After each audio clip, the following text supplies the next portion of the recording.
Element of ഫർണിച്ചറാണ് ഇപ്പം നമ്മൾ പറയാൻ പോണ വിഷയം. അതായത് ഫർണിച്ചർ എന്ന് പറയുന്ന സാധനം ഓരോ റൂമിൻ്റെ സൈസും അതിന് കറസ്പോണ്ടിങ് ഇമ്പോർട്ടൻസ് ഉള്ളതാണ്.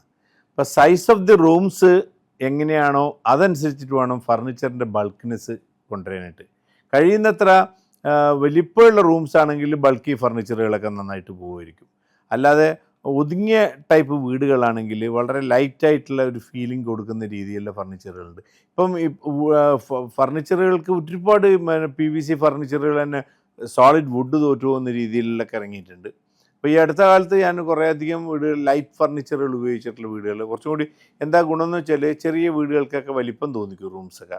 നമ്മളിപ്പോൾ ഒരു വീടിനകത്ത് വെക്കുന്ന ഫർണിച്ചർ റൂം സൈസിനേക്കാളും വലിയ വോളിയം വരികയാണെങ്കിൽ that will be an ഐസോർ.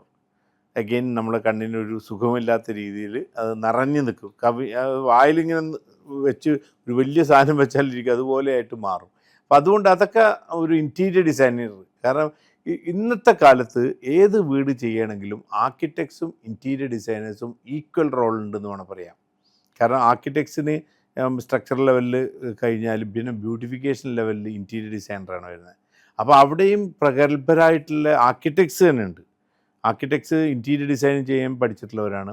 Our design ചെയ്യുമ്പോൾ തന്നെ ഒരു റൂം ഭാവനയെ കാണുമ്പോൾ തന്നെ ഇൻറ്റീരിയർ ഡിസൈൻ എന്താണെന്നുള്ള മനസ്സിലാക്കിയിട്ട് തന്നെ ചെയ്യാറുള്ളൂ. അപ്പം അവിടെയും നമുക്ക് കോംപ്രമൈസ് ഇല്ലാതെ ടെക്നോളജി വന്നിട്ടുണ്ട്. നമുക്ക് ഓരോ റൂമിലെയും ഫർണിച്ചർ ലൈറ്റ് വീടാണെങ്കിൽ ലൈറ്റ് ടൈപ്പ് ഫർണിച്ചർ ഇട്ടിട്ട് വിഷ്വലൈസ് ചെയ്ത് കണ്ടിട്ട് അത് വാങ്ങിക്കാം. അപ്പം ടെക്നോളജി വീണ്ടും അവിടെയും വളരെ വലിയൊരു ലെവലിലേക്ക് പോയിക്കൊണ്ടിരിക്കുകയാണ്.